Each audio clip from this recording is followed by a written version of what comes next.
This update from the Western Dairy Management Conference is brought to you by Western Dairy Business Magazine.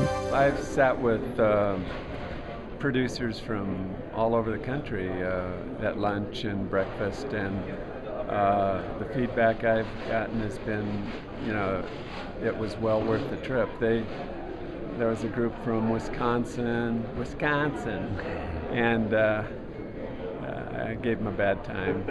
But they got a lot out of it, and young producers. There's a lot of young producers that come here to kind of get educated.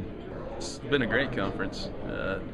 I think it's been really good to get dairy producers and suppliers and service members all in the same area, getting up talking together and finding some common ground, trying to find where we're going to go with the future of the dairy industry. So many people, there's so many other weird organizations out there that are trying to tell the world that we don't take care of our animals, and that's so far from the truth. I mean, everybody here who has cows loves their cows. That's why they do it. I mean, every day is Earth Day for a farmer, so we know the story, but we just have to get it out. That's part of why everybody's here, to learn how to better take care of their animals and learn how to tell our stories a little bit. Camaraderie with other dairy farmers, finding out struggles they deal with in Wisconsin as opposed to the ones we deal with, and then we tell them what's happening in California, and then they're just astounded. Are you kidding? I'm like, yeah, well, don't worry, you'll get yours eventually.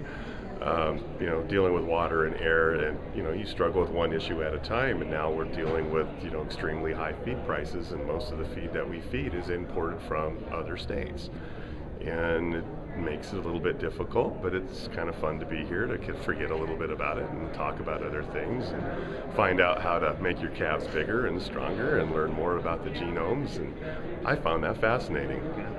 A good conference, broad base of knowledge, a lot of good speakers, a lot of good attendance by segments of the dairy industry, many large producers, a lot of people in attendance this year. Yeah, it's been a good session to network at. We're comprised of 5 working dairy farms, 2 of them in Florida, 1 in Georgia, 1 in Mississippi, and 1 in Central Texas. We own and operate those commercial farms, milking at about 15,000 at capacity and about 4,000 acres of farmland. So feed costs are about historically 50% of our major costs. So feed is a big challenge, and that's something that we look at closely and scrutinize every day. And really the biggest thing we've changed in the last 4 years is growing a lot of our own forages, minimizing purchase feed costs and increasing homegrown forages.